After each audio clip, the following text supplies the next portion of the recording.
Hello, this is my video quiz for Chapter 6 for Finance 110 Principles of Banking. My name is Catherine Joswick. First of all, credit type. Open-ended credit means there is no maturation dates. People can use the funds approved up to a certain amount. For example, say you have a credit card. I have an Amtrak credit card that is approved for $10,000, and when I use a credit card, I get points to use for Amtrak train travel. And some people might use credit cards to get airline points like Delta or other perks like that. You might use a credit card if you have an unexpected monthly expense or an unexpected expense, for example, like a big car repair or something like that.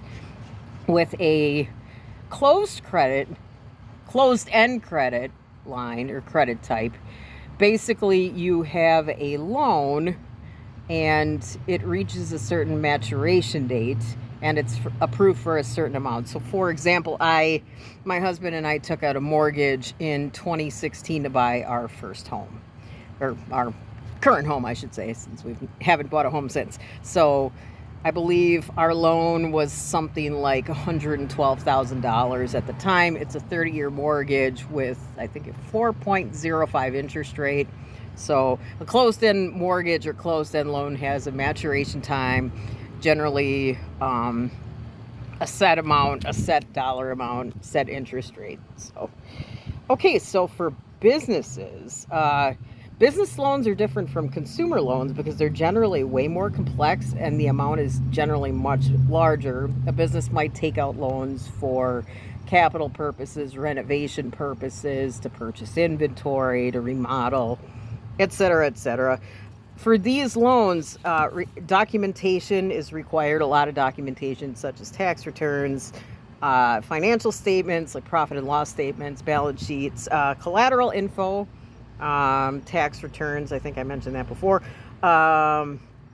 business annual reports to see how the business is doing, and the 5 C's of credit to determine whether or not a lender is credit worthy.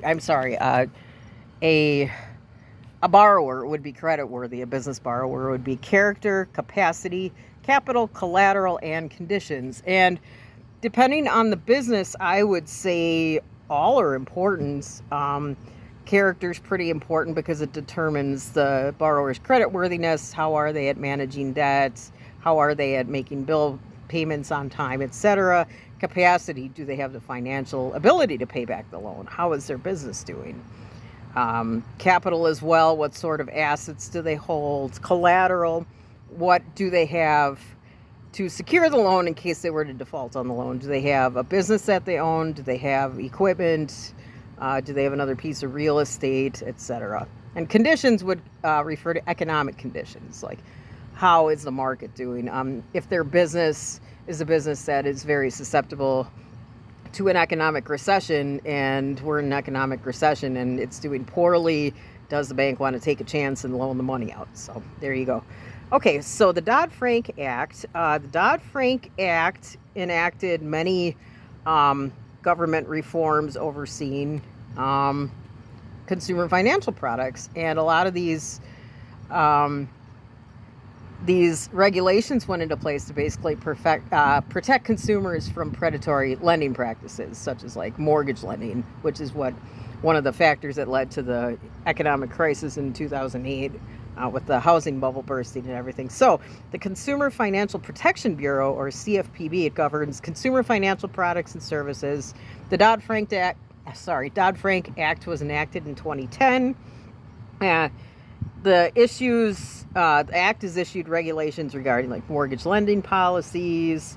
For example, consumers that take out a mortgage are required to have mortgage counseling. These laws also protect from risky lending practices, such as extremely low introductory interest rates to kind of get the customer in the door. The act also requires proper licensing for mortgage loan originators. So not anyone can say, hey, I'm a mortgage loan originator, and just go ahead and, give a mortgage to someone. So there's regulations with that. And 3 regulations that are overseen by the Dodd-Frank Act would be the Credit Card Act. This requires that Features like interest rates, fees, notifications of penalties, like that are properly disclosed to customers. There's a limit on what kind of penalties companies can impose on people that don't make the payments on time. The Equal Credit Opportunity Act protects creditors from, I'm sorry, not creditors, borrowers from discrimination, exorbitant loan increases due to age, race, national origin, color, marital status, if they receive public assistance or not, and personal conduct. For example, you can't deny a loan to somebody if it's said that they're not a nice person, if they meet all the financial requirements that would ensure that they're credit worthy to take out a loan, stuff like that, or they can't be denied a loan for that. And the Truth in Lending Act, it doesn't apply to business loans, but it oversees methods for calculating credit costs, early disclosures for some types of loans.